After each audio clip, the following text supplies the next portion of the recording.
नामक समस्या जो डिप्रेशन की ओर ले जाती है, जो इस युग की सबसे घातक समस्या बन चुकी है।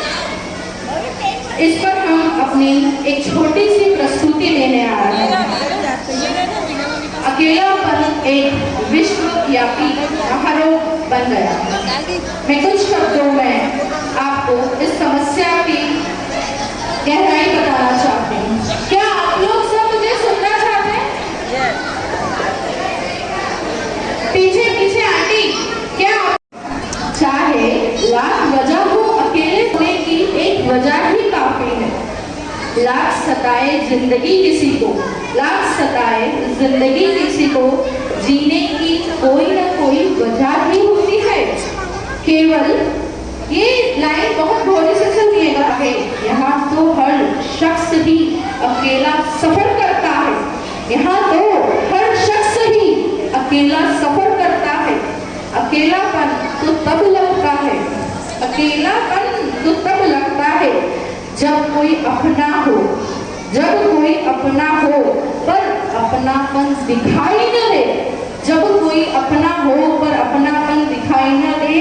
खैरियत पूछने वाली आवाज दूर से भी सही, खैरियत पूछने वाली आवाज दूर से ही सही पर सुनाई न दे। खैरियत पूछने वाली आवाज दूर से ही सही पर सुनाई न दे। जिन बच्चों को घर परिवार को बहुत प्रेम से संभाला था, अगर वो साथ न दे तो अकेलापन लगता है। जिस घर को, घर परिवार को, बच्चों को बहुत प्रेम से संभाला था, अगर वो साथ न दे तो अकेलापन खलता है। सिर्फ अकेले होने से कहाँ अकेलापन लगता है, जब कोई साथ तो चले पर साथ का एहसास न दे। जो तुम्हारे, ये लाइन बहुत गौर से सुनिएगा, शायद आपके या मेरे जीवन में घटित होती हो। जो तुम्हारे थकने गिरने रुकने, जो तुम्हारे थकने गिरने रुकने पर भी हाथ न दे तो अकेलापन लगता है। सिर्फ अकेले होने से कहाँ अकेलापन लगता है। मुस्कुराते चेहरे के दर्द के पीछे, मुस्कुराते चेहरे के दर्द के पीछे कि दुख को कोई देखने वाला न हो तो अकेलापन लगता है। जब कोई तुम्हारी आंख से झलकते हुए आंसू की वजह न पूछे तो अकेलापन लगता है। सिर्फ अकेले होने से कहाँ अकेलापन लगता है। हर शख्स आया अकेला है। क्या मैं सही बोल रही हूँ ना? हर शख्स आया अकेला है, अकेले ही जाना है। उर्मिला आंटी, हर शख्स आया अकेला है, अकेले ही जाना है।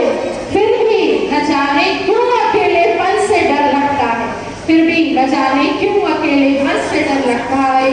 सिर्फ अकेले होने से कहाँ अकेलापन लगता है। परेशानियों में लड़ते लड़ते उदास महसूस करना स्वाभाविक है। जिंदगियों की समस्या में लड़ते लड़ते उदास होना स्वाभाविक है। लेकिन उदासी और अकेलेपन में बहुत गहरा फर्क होता है। लेकिन उदासी और अकेलेपन में बहुत गहरा फर्क होता है। कभी न कभी हर किसी को अकेलापन महसूस होता है। इसमें वो लोग भी शामिल है, इसमें वो लोग भी शामिल है जो बहुत मशहूर होते हैं। रेखा के वाक्य पर सुनना कि मैं सही हूँ या गलत। इसमें वो लोग भी शामिल हैं जो बहुत मशहूर होते हैं, जो लोग हमेशा लोगों से घिरे होते हैं ना, जो लोग लोगों से घिरे होते हैं ना। कई बार वो भी लोग अकेलापन के शिकार होते हैं, कई बार वो भी लोग अकेलापन के शिकार होते हैं। युवा पीढ़ी जो खुद को आजाद सिद्ध करने के चक्कर में तन्हाइयों की ओर बढ़ रही है, चाहे दोस्त के नाम पर एफबी, फेसबुक, इंस्टाग्राम, ट्विटर, लेकिन हकीकत में हर तरफ अकेलापन पसरा हुआ है। लेकिन हकीकत में हर तरफ अकेलापन पसरा हुआ है। एक समस्या, पहले हम दादा दादी, नाना नानी की छत्र छाया में बड़े होते थे। पहले हम दादा दादी, नाना नानी की छत्र छाया में बड़े होते थे। अब तो बच्चे भी उनकी मदद लेने को निरर्थक समझते हमेशा समझदारी और सकारात्मक सोच को इम्पोर्टेंस दें। कोई भी बात दिल में हो, दोस्तों को, परिवार को साथ जरूर शेयर करें। अकेलापन समस्या इतनी भी बड़ी नहीं कि हम इससे निपटा ना जा सके। चलिए अब हम चलते हैं हमारे छोटे से नाट्य रूपांतरण की ओर, जिसमें हमारी छोटी सी कोशिश की गई है। हमारे पास कम समय था, इसलिए कम सब्जेक्ट को कवर करते हुए इस समस्या को दर्शाने की कोशिश की गई है। एक बहुत इंपॉर्टेंट नोटिस है, जो भी लोग बात कर रहे हो मेरी बात बहुत ध्यान से सुनना। 2-2 मिनट के सीन हैं, दृश्य 2-2 मिनट के हैं, प्रश्न मंच उन्हीं में से होगा। आप ध्यान से दृश्य देखें, मैं जो बोल रही हूँ आप ध्यान से सुनिए। हमारे सारे प्रश्न हमारे दृश्य के माध्यम से होंगे, आपको उत्तर भी दृश्य के माध्यम से देना है। बहुत सरल प्रश्न है, ज़्यादा कठिन कुछ नहीं है। जिसका स्लिप में नाम खुलेगा तो प्लीज़ आगे आ जाएं, जिससे हम समय बचा सकें। ठीक है, चलिए अब हम चलते हैं हमारे दृश्य की ओर। आप सभी इस दृश्य आकृति जी, क्या हुआ? कहाँ हो तुम? मेरा कुछ भी सामान नहीं मिल रहा है। क्या चाहिए? ना मेरा मोबाइल है, ना मेरी घड़ी है, कुछ भी नहीं मिल रहा है। ध्यान से देखिए, सारा सामान आपके जल्दी रखा हुआ नहीं है। दिन भर फोन चलाती हो, क्या मालूम क्या करती रहती हो? अभी फोन चालू किया है मैंने। दिन भर फोन चलाती हो, कुछ नहीं करती हो।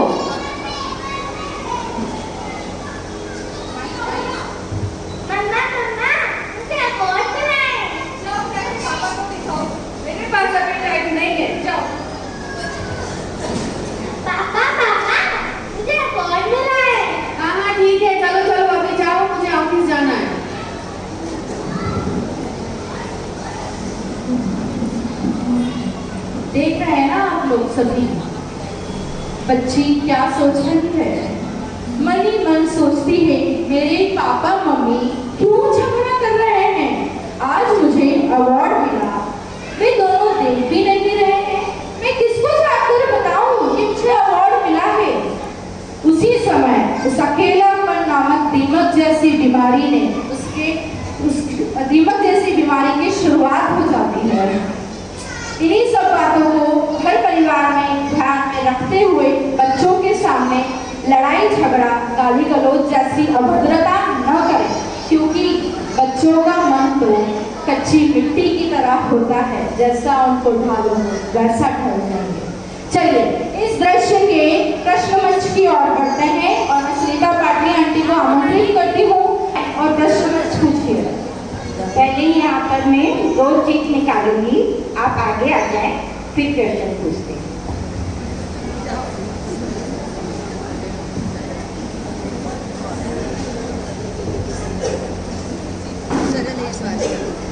बता देगा क्वेश्चन भी क्या बनते हैं। पुष्पा जैन और कल्पना जैन आया बहुत सरल है, जो भी आपने देखा है बस वही बताना है, छोटा अभ्यास से होगा। आइए थोड़ा सा अच्छे देखा, अच्छे से सुनाई आ रहा था या कूलर की आवाज में सुनाई नहीं आ रहा है। तो इस दृश्य को देखकर उस मासूम बच्चे के मन में क्या विचार आया? उसके मम्मी पापा के प्रति उसको दर्द महसूस हुआ कि मेरे मम्मी पापा मेरी ओर ध्यान नहीं दे पा रहे हैं। ये क्या सोचा है?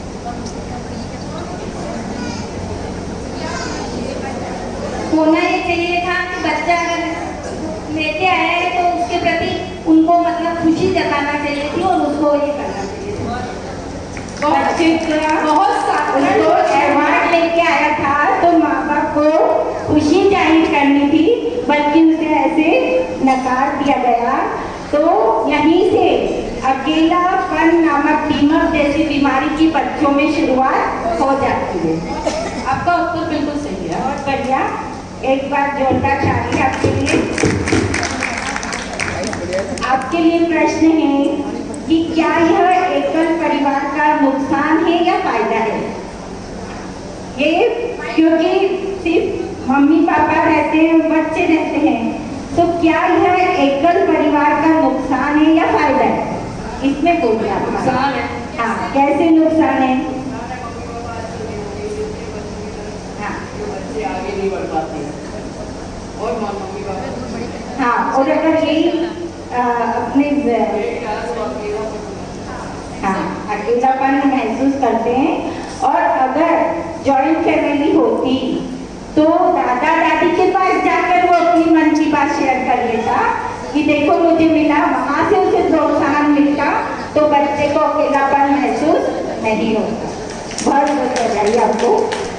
प्रश्न बहुत सरल था ना, बस बस सोच कि कितना बदलाव लाती है। आप वो देखिए। आकृति, आकृति जी क्या हुआ? अरे वाह, तुम कितनी अच्छी हो। मेरा सारा सामान तुमने व्यवस्थित रखा हुआ है। तुम मेरा कितना ध्यान रखती हो। मम्मा देखो मुझे अवार्ड मिला है। अरे वाह, कितना सुंदर अवार्ड मिला है। चलो पापा को दिखा दे। पापा मुझे अवार्ड मिला है। अरे वाह, शाबाश बेटा, ऐसे ही अपने मम्मी पापा का नाम रोशन करना। Very good. चलो पाठशाला चलते हैं। जिस तरीके से तुमने अकेडमिक से इतना अच्छा अवार्ड लाए हो, वैसे ही धार्मिक उत्सवों में भी तुमको ऐसे ही पार्टिसिपेट करना है। पंडित जी, प्रकाश जी छात्रा का शिविर लगा हुआ है, हमें उसमें भी चलना है और ऐसे ही धार्मिक कार्यों में अव्वल आना है। चलो पाठशाला चलते हैं। देखो, एक बच्चे के जीवन में बदलाव लाता है और उसे खुशियां देता है, और सबसे बड़ी समस्या उसे अकेलापन से बचाता है।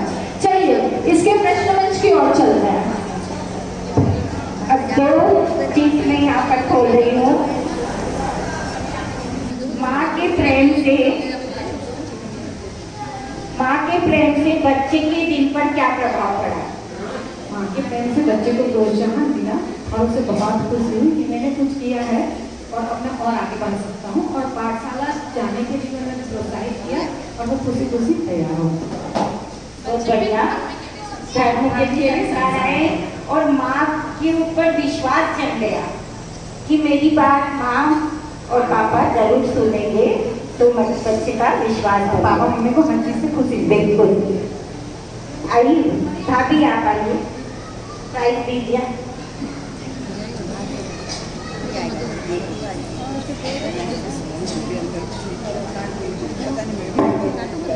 है और कैसे रखना है? बच्चों की धार्मिक की जी पाठशाला ही रखती है, चाहे कहीं भी आप माँ बाप भी रखते हैं और पाठशाला भी रखते हैं। माँ बाप शुरुआत करते हैं और वही प्रोत्साहन करते हैं कि पाठशाला जाओ और धर्म की नींव रखते हैं। माँ बाप रखते बहुत बढ़िया। सबसे पहली पाठशाला तो माँ ही होती है। सबसे पहले पाठशाला, वो ही बच्चों को आगे धार्मिक संस्कार भी देती है और साथ में ले भी जाती है और वहाँ पर बैठकर बच्चों को और खुद भी ऐसा सीखती है। आप आ जाइए। पाठशाला भेजने से मतलब पाठशाला बच्चों को क्यों भेजना चाहिए? पाठशाला बच्चों को संस्कार डालने के लिए भेजना चाहिए। उनसे धार्मिक संस्कार बने रहते हैं जो उनको भविष्य में उनके माँ बाप के लिए भी अच्छे रहते हैं, उनके जीवन के लिए भी बहुत अच्छे। बहुत बढ़िया। हमारे दृश्य के माध्यम से आप क्या जवाब देना चाहते हैं? आपके देश के माध्यम से जब उसके बच्चों को प्रोत्साहन दिया भागा है, अगर उसके जो मिलाकर अवार्ड, अगर उसके अवार्ड के लिए निरुत्साहित करते हैं तो उतनी उत्साह से पाठशाला जाने के लिए तैयार नहीं होता है, और उधर उत्साह रियल देखने वो तुरंत तैयार की ओर चलते हैं। इस दृश्य को बहुत ध्यान से देखिए। अब समय का परिवर्तन आ गया। आपके सामने कॉलेज का सीन है जिसमें एक लड़का लड़की साथ में घूम रहे हैं। कॉलेज का सीन है जिसमें लड़का लड़की साथ में घूम रहे हैं।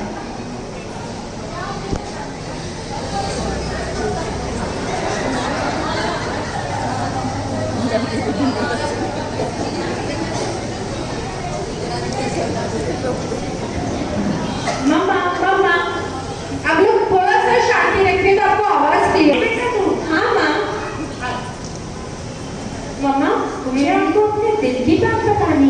बेटा अभी नहीं, अभी मैं फोन देख रही हूँ ना। अरे मम्मा सुन लो ना। अरे बेटा अब तो मेरी किटी का टाइम हो गया, उससे मैं आके बात करूँगी। अरे मम्मा मुझे कभी समय ही नहीं देती हो। बाद में बेटा, बाद में। अरे मम्मा छोटी सी बात है, सुनती ही नहीं।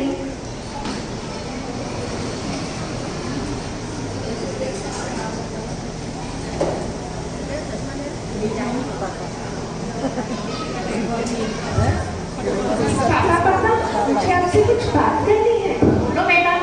पापा आज रोहित आ रहा है। अरे बेटा ये रोहित कौन है? पापा उसी के बारे में तो मुझे आपको बताना है। बेटा अभी तो मेरे पास में टाइम नहीं है, 11 बज गए। पापा सुन लो ना, मुझे पापा ऑफिस जाना है। पापा सुन लो, बाद में बात करता हूँ, छोटी सी बात है, बाद में बात करता हूँ। पापा के पास भी समय नहीं।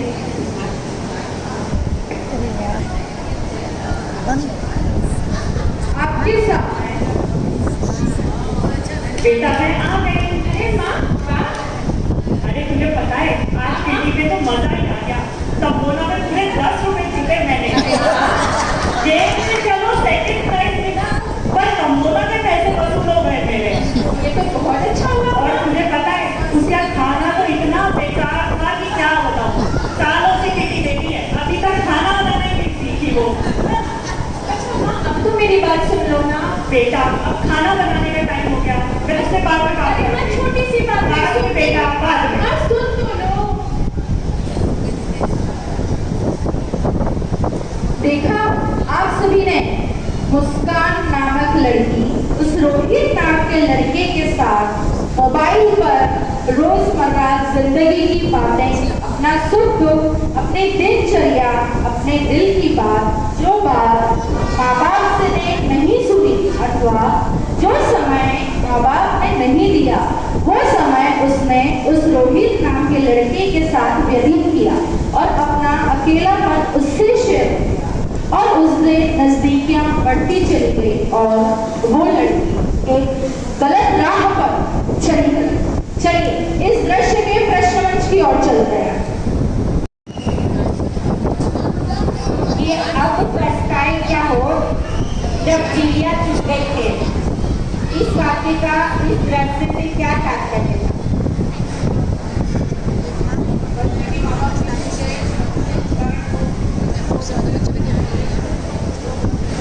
सुनते हैं और फिर बाद में बच्चों को बोलते हैं कि अरे ये गलत दिशा में चल गया, तो उससे कुछ होने वाला नहीं है कि जब चिड़िया चुग गई थे तो कुछ नहीं होने वाला। किटी पार्टी घर परिवार और बच्चों से बढ़कर है।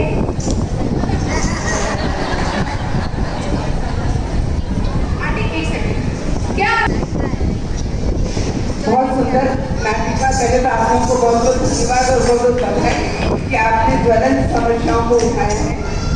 ये बात सही, किटी पार्टी बच्चों से बढ़कर नहीं, उसका अलग है कि आप कभी मनोरंजन के लिए उसको यूज करो, लेकिन जब बच्चे आपसे समय चाहते हैं, आपका समय मांगते हैं, तब सबसे पहली प्राथमिकता होनी चाहिए कि हम बच्चों को अपना समय प्रदान करें। सभी बच्चों पर आपका विश्वास जमेगा और बच्चे आपके करीब रहेंगे।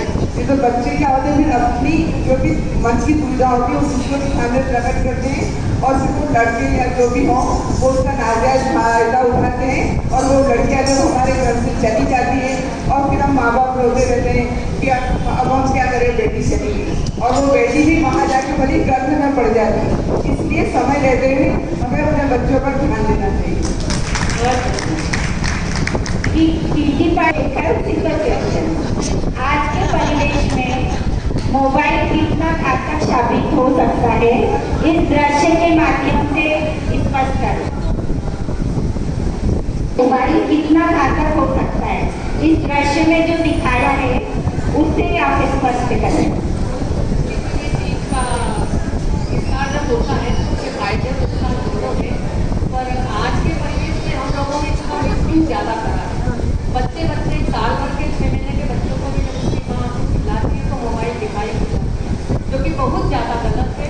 बच्चों का एक क्या तो टाइम या शिक्षागत बातें उससे देखे या सुने, इसके लिए मम्मी और पापा को भी थोड़ा त्याग करके और बच्चों को कम से कम मोबाइल का एक टाइम फिक्स करके और फिर उनको मोबाइल। हाँ, पर इस दृश्य के उससे आपने क्या मोबाइल का यूज देखा? इसमें तो बिल्कुल मिसयूज बताया है कि मम्मी को को और पापा को जो कि बिल्कुल भी टाइम नहीं है। मम्मी ने मतलब अपनी बेटी का किटी पार्टी का भी जो बताया है वो बहुत बिल्कुल, तो वो उस लड़के से मोबाइल पर टाइम पास करती है और वो उसके इतने नजदीक आ जाती है कि वो गलत कदम उठाने पर भी शुरू कर देती है। तो ये मोबाइल का मिसयूज है। फिर से एक बार अगले दृश्य की ओर जो एक सकारात्मक सोच पर आधारित है, किस तरह एक माँ अपनी बच्ची को गलत राह पर जाने से कैसे बचाती है। आइए इस दृश्य के माध्यम से देखते हैं। मम्मा मम्मा, अरे आ गई बेटा तू? हाँ बैठ। माँ आपसे कुछ बात करनी है। अरे बेटा खुल के अपने मन की बात करो। माँ सुन सुन तू एक मिनट। हेलो, हाँ आयुषी, किटी? अरे नहीं यार, आज किटी में नहीं आऊंगी। अरे बच्चों के साथ आज टाइम स्पेंड करना है यार, किटी नहीं, फिर चलेंगे। थैंक यू माँ, आपने अपनी किटी छोड़कर मुझे समय दिया। थैंक यू बेटा अब तू खुल के अपनी बात बोल। माँ, मुझे आपको रोहित के बारे में बताना है। हम दोनों साथ में हैं कॉलेज में। हम दोनों काफी बातें करते हैं। वो मुझे अपने दिल की हर बात बताता है, मैं भी उसको अपने दिल की हर बात शेयर करती हूँ। मैं जैसा बोलती हूँ वो हर बात सुनता है और मेरी हर बात मानता है। मम्मा, वो मुझे पसंद करता है। मम्मा, मैं भी उसे पसंद करती हूँ और हम दोनों शादी करना चाहते हैं। बेटा पहले तो मुझे ये बता, वो लड़का शाकाहारी है? नहीं माँ, वो तो मांसाहारी है। तो वो पब भी जाता होगा? हाँ, सैटरडे संडे को तो जाता ही है। पब जाता है तो शराब भी पीता होगा? हाँ, कभी कभी वो भी पीता है। पब जाता है, शराब पीता है तो और भी व्यसनों की आदत होगी। सिगरेट भी तो जरूर ही पीता होगा।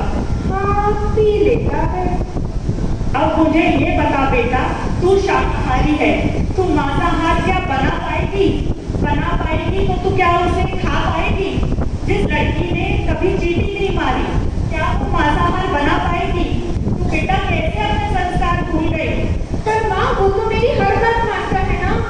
बेटा तू जैन है, तेरे संस्कार है जीवों की रक्षा करना, तू कैसे भूल गई? जब तू अपने संस्कार नहीं भूली तो वो लड़का अपना स्वभाव कैसे भूलेगा? पर माँ, वो कहता है वो मेरे लिए सब छोड़ देगा। तो तू अपना धर्म छोड़ देगी क्या? नहीं। तो वो अपना स्वभाव कैसे छोड़ेगा? हाँ हाँ, आप सच बोल रही हो। मैंने एक गलत लड़के का चुनाव किया है। मुझे अपनी गलती समझ आ गई है। बेटा आज से उस लड़के के साथ बोलना, चालना, घूमना, फिरना सब बंद। उस लड़के से हमें कोई रिश्ता नहीं रखना। जी माँ, मैं बिल्कुल ऐसा ही करूँगी। मेरी सियानी गुड़िया। देखा आप जरा, इस दृश्य में दिखाया गया है बच्चों को समय देने से, उनका अकेलापन दूर करने से इस माँ ने अपनी बेटी को गलत दिशा में जाने से रोक दिया। हम सबको भी ध्यान रखना चाहिए इन्हीं सब बातों का, उनके मन की बात सुनना चाहिए। चलिए इस दृश्य के प्रश्नमंच की ओर चलते हैं।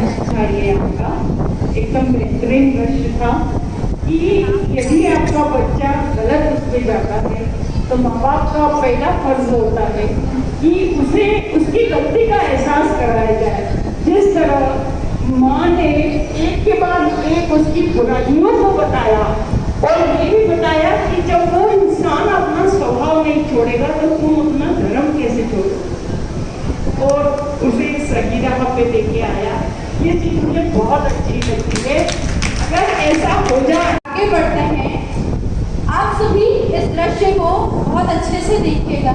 इस समय का फेर इस दृश्य में क्या दिखाया गया है, बड़े ध्यान से देखिएगा। किस प्रकार एक वृद्ध महिला जो सब कुछ होते हुए भी अपने आप को घर परिवार में अकेला महसूस करती है। चलिए देखते हैं दृश्य के माध्यम से।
बेटा सुन तो जरा। हाँ हाँ बोलो।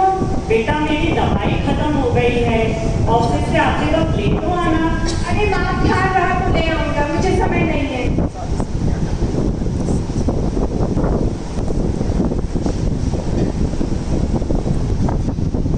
सविता, ओ बेटा सविता सुन तो। हाँ माँ। इधर आ बेटा। हाँ माँ बोलो। कैसी है बेटा तू?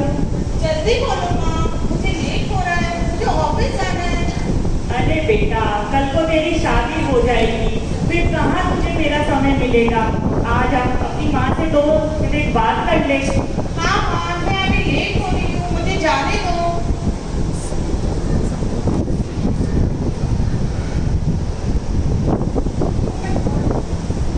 टाइम हो गया।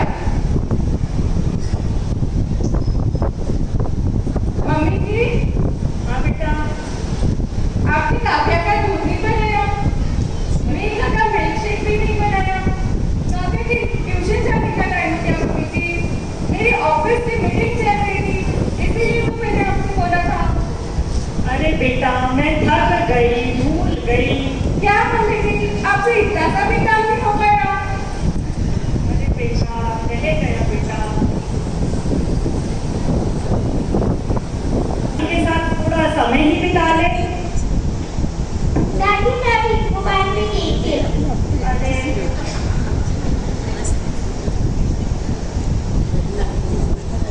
देखा आप सबने किस तरह एक वृद्ध महिला अपने बेटे बेटी बहुएं पोता पोती के नकारे जाने के बाद उदास हो जाती है, अपने आप को सबके बीच अकेला महसूस करती है। किस तरह एक भरे पूरे परिवार, एक धनी परिवार में भी अकेलापन एक वृद्ध महिला को घेरे हुए है।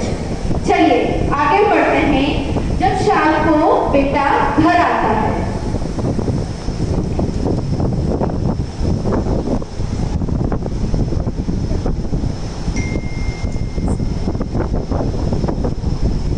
क्या हुआ माँ?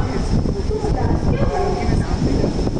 अरे बेटा कुछ नहीं, बस कुछ अच्छा नहीं लगता। क्यों माँ? भरा पूरा परिवार है बेटा, सब कुछ है, पर मुझे बहुत अकेलापन महसूस होता है बेटा। तुम लोग मेरे खाने पीने का, रहने का, पैसे का, हर चीज का इंतजाम करते हो, पर फिर भी सबके होते हुए मेरा मन नहीं लगता बेटा। मुझे बहुत बहुत अकेलापन लगता है बेटा, बहुत। आप सही बोल रही हो माँ, हम सब आपको समय ही कहाँ दे पाते हैं।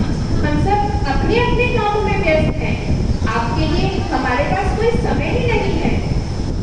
काव्या इधर आओ बेटा।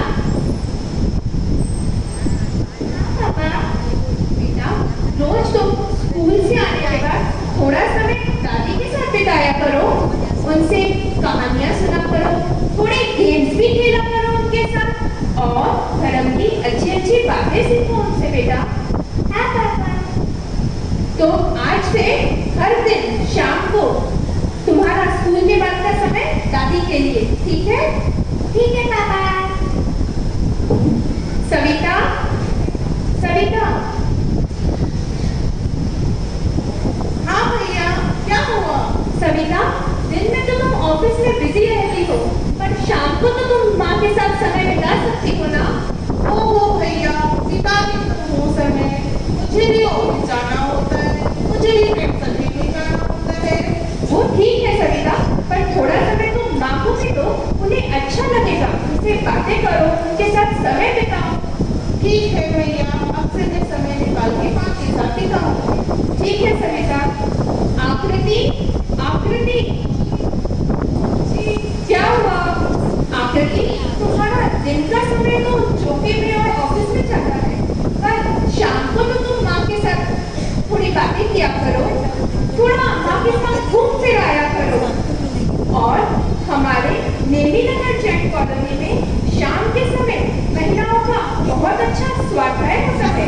इस स्वाध्याय में 40 से अधिक महिलाएं हैं जो प्रतिदिन स्वाध्याय करती हैं। बरसाली स्वाध्याय मंडल के तुम माँ को लेके वहीं चली जाया करो, तुम दोनों को वहाँ जाके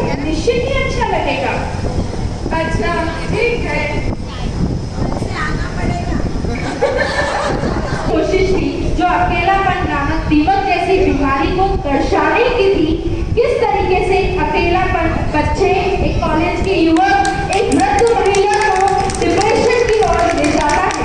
इसीलिए हम सबको घर परिवार में सभी सदस्यों को अपनापन व समय देना चाहिए, उनकी मन की बात सुननी चाहिए।